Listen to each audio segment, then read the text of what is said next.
não parar, não precipitar e não retroceder. Então dizer para esse cara, sabe quando nós vamos parar? Nunca. Nunca na sua porca vida. Né?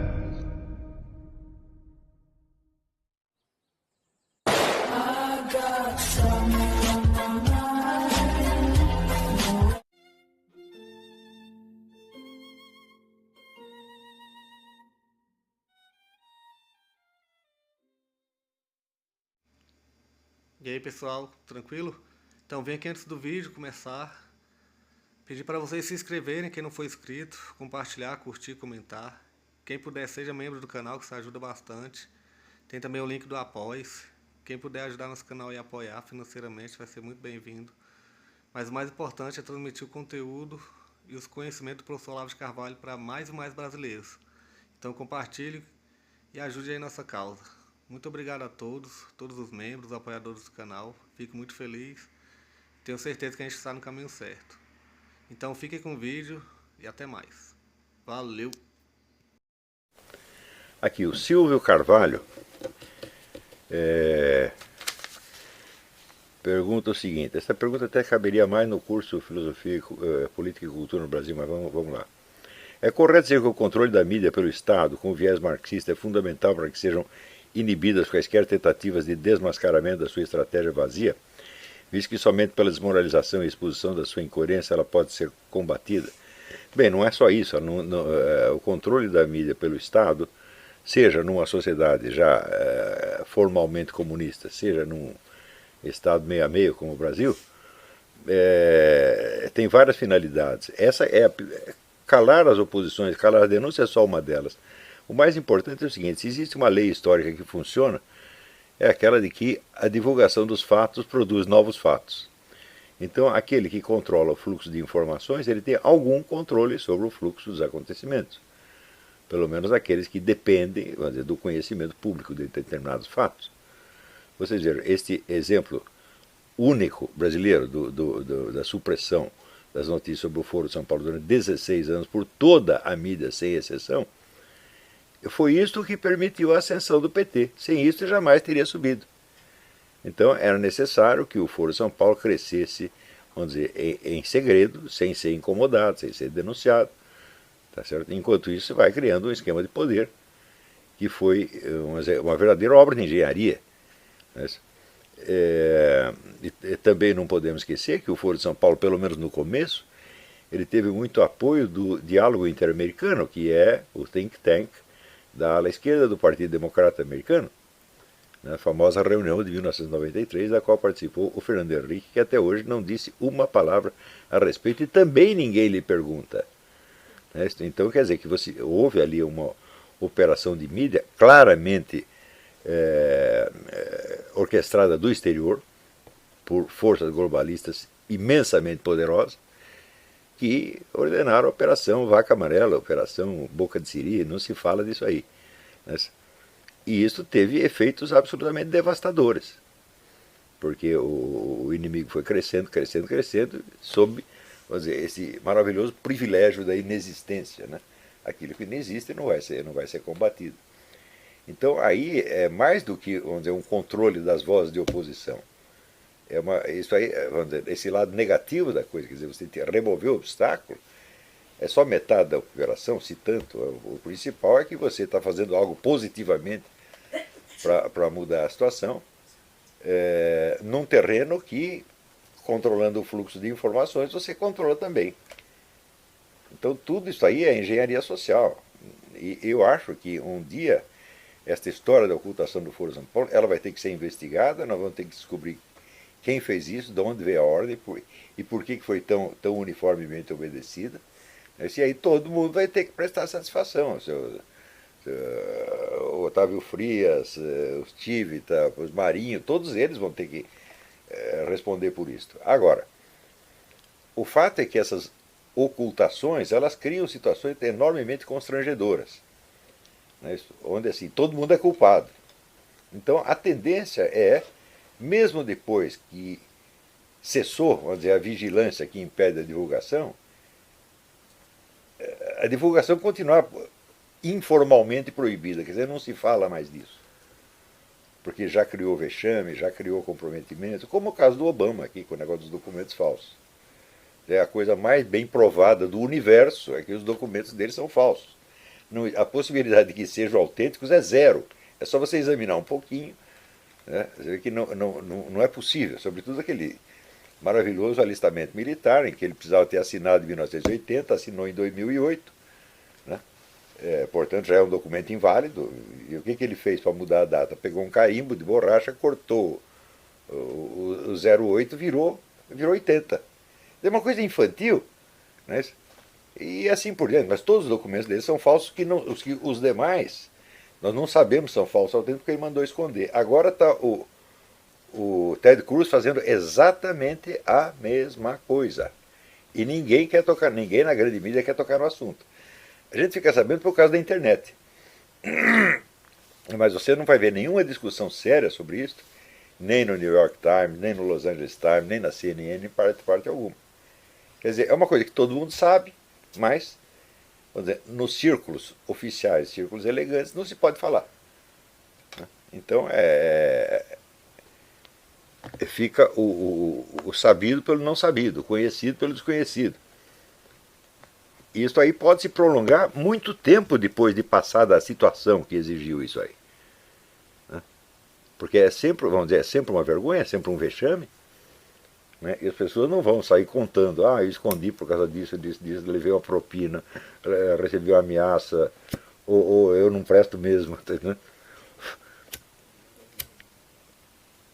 Ninguém vai querer mexer nisso nunca. Agora, o número de episódios desse tipo que acontece na mídia internacional tem aumentado muito. Tá certo? Por exemplo, a questão, vamos dizer, da fraude científica. Nunca houve tanta fraude científica no mundo quanto hoje. Tá certo? Então, nós estamos entrando numa espécie de era da vigarice. Então, você teve a era do genocídio no século XX e agora tem uma era da vigarice. Bom, não se pode negar que é menos sangrento. Tá certo? Mas é tão destrutivo quanto. O mundo inteiro entrou nisso. Isso aí é na Europa. Você vê como é possível, por exemplo, a Europa inteira ser governada por um organismo que não é eleito. Os caras simplesmente nomeados e eles baixam decretos que todos os países têm que obedecer. Você vê, no Brasil, fizeram lá introduzir uma cláusula, uma emenda constitucional, de que todo tratado internacional que o Brasil assine se incorpora automaticamente na Constituição como emenda. Eu não vi ninguém comentar isso aí. Isso quer dizer que você tem poderes internacionais mudando a Constituição brasileira a seu bel prazer. Surge alguma discussão? Não. O próprio fato, vamos dizer, os famosos 70 mil homicídios anuais. Você viu algum debate na televisão sobre isso? Não. Então, pode-se falar genericamente de violência, etc, mas, olha, isso aqui é um fenômeno inédito, nunca aconteceu antes, é uma situação anormal e nós precisamos discutir isso. Não tem. Então o que você vê é uma ruptura total, não é só no Brasil, aqui nos Estados Unidos é até pior sob certos aspectos. É a ruptura total entre o povo e a elite falante. A elite falante já decidiu, de tais coisas nós não vamos falar, ponto final. Quer dizer, o povo não pode saber. O povo fica sabendo do mesmo jeito. Mas ele sabe, mas o simples fato dele saber o marginaliza de algum modo. Então, o povo inteiro está sendo marginalizado. Ele não pode entrar na discussão. Nos ambientes elegantes ele não pode falar. Então, você vê, e as pessoas que acreditam, vamos dizer, no progresso da democracia, quer dizer, como diz a Marlene Chauí, a ampliação dos direitos. Eu digo, é evidente que os direitos estão diminuindo. Você não tem direito nem de dizer certas coisas e nem de ouvi-las. Não é isso? E qualquer decisão que venha de certos círculos globalistas, ela é imposta a todo o mundo ocidental sem nenhuma possibilidade de resistência. Você verá, agora a última novidade são os banheiros unissex. 2 anos atrás falava disso como uma mera hipótese. Agora já é lei. Quer dizer, não é só a imposição de gaysismo, essa coisa toda. Não, já veio um passo adiante. O banheiro unissex tem que ser universal. Por quê? Porque os transexuais se sentem constrangidos nos banheiros de homens. Eu digo, bom, e as mulheres não se sentem constrangidas num banheiro cheio de homem vestido de mulher? Né? Mas, você vê, a resistência a essas coisas, toda a resistência a essas coisas vai sendo incorporada na noção de fascismo. Né? Porque se você falasse isso para o Mussolini, ele ia dizer, mas o que isso tem a ver com fascismo, meu Deus do céu? Não tem coisa nenhuma que ver. Não é isso? Nos anos 30, quando tinha a campanha antifascista do Stalin, o próprio Stalin, né, dizia, não, mas o que isso aí tem a ver com fascismo? Ao contrário, você, qual é o primeiro documento que causou escândalo antinazista na Europa? Foi um negócio chamado Brown Book, o livro marrom, criado por Willy Münzenberg, Otto Katz e outros espiões da KGB, os agentes da KGB, onde eles pegavam o episódio do incêndio do parlamento alemão, do Reichstag, e viravam a história de cabeça para baixo, porque os nazistas inicialmente culparam os comunistas do incêndio. Os comunistas viraram o jogo. Arrumaram lá os documentos, meio verdadeiro, meio falso, e disseram, não, foram os nazistas que fizeram para lançar a culpa na gente. Só que a acusação fundamental é a seguinte, esses nazistas eram um grupo gay. Eles pintavam, assim, o Brown Book inteiro pintava os nazistas como um grupo gay.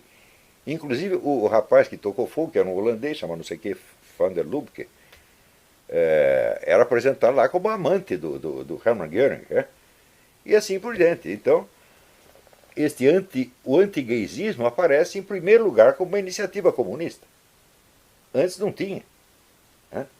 Então, você pintar os nazistas como gays, era automaticamente pintar os gays como nazistas. É óbvio, né? Então se cria uma onda de rejeição antinazista e anti-gay ao mesmo tempo, que se consolida, por exemplo, no filme do Roberto Rossellini, Roma, Cidade Aberta. O oficial alemão que aparece é um sujeito cruel, torturador e é evidentemente gay. Se fizesse isso hoje, o Rossellini ia para a cadeia. Mas, durante meio século, a moda foi essa. Então, durante meio século, os comunistas acusaram os nazistas de ser gays. Daí, a hora que apareceu um conservador religioso, pastor protestante, Scott Lively, dizendo a mesma coisa, foi ele e um rabino. Escreveram um livro que era Pink Swastika, Swastika cor-de-rosa, dizendo exatamente a mesma coisa que os comunistas diziam, só que com mais documento. Estes caras foram processados por crime contra a humanidade, por ter repetido mais ou menos aquilo que os comunistas diziam. Agora os comunistas se juntaram com os gays, tá certo? E quem falar contra eles está lascado, passa a ser fascista. E isto é uniforme na mídia mundial inteira. Gente, isso aí não acontece por acaso.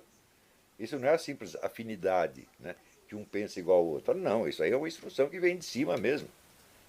Quer dizer, é a imposição de novos padrões morais para a civilização inteira, os quais não podem ser discutidos. E que, mas ainda são convenientes para muita gente. São convenientes, inclusive, para o mundo islâmico. Porque se amanhã ou depois eles tiverem que decidir invadir o Ocidente, falam, mas como esse pessoal gay, feminista, então vai resistir a isso? Quer dizer, você está realmente criando um desfibramento das pessoas. Quer dizer, o sujeito que se sente mortalmente ofendido porque não deixaram ele usar o banheiro das mulheres, bom, certamente esse sujeito não é um soldado, não é um combatente. Quer dizer, o próprio, vamos dizer, do homem viril, ele não se sentiu ofendido por pouca coisa. Agora, hoje em dia, o cultivo deste sentimento de ofensas, ressentimento, não me toque, isso aí virou uma coisa universal. Você pode dizer que a ética americana hoje é todinha feita de não me toques. Você não pode ofender ninguém, a não ser, claro, você pode ofender cristão, essa gente toda, isso aí não tem problema.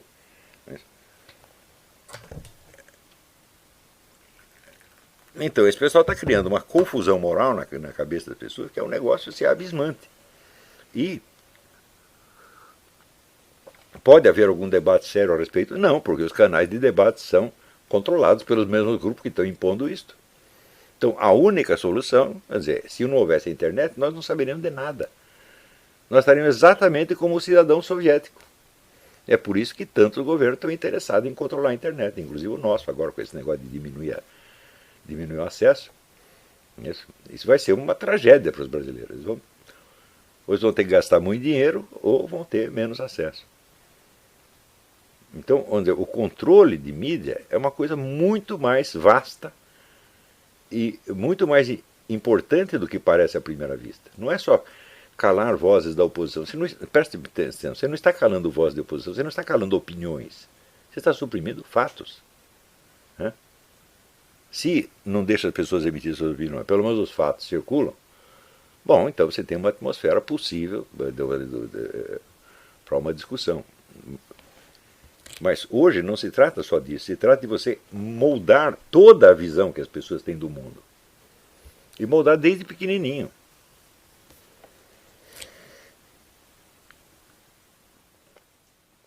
Bom, acho que isso responde essa pergunta.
Chegamos a mais um final de uma aula, de um vídeo. Espero que tenham gostado.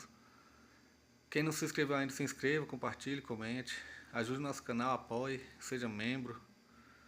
E ajude o nosso canal a chegar a cada dia a mais brasileiros que precisam muito do conhecimento do professor Olavo de Carvalho. Então é isso aí, fique com Deus, até o próximo. Valeu! Então é isso aí, pessoal. Que é o nosso canal. Que são alguns livros que eu já li. A maioria foi doação, mas alguns eu adquiri, professor Olavo de Carvalho. Alguns livros se perderam aí que eu emprestei. Professor Alexandre Costa. A Bíblia Sagrada.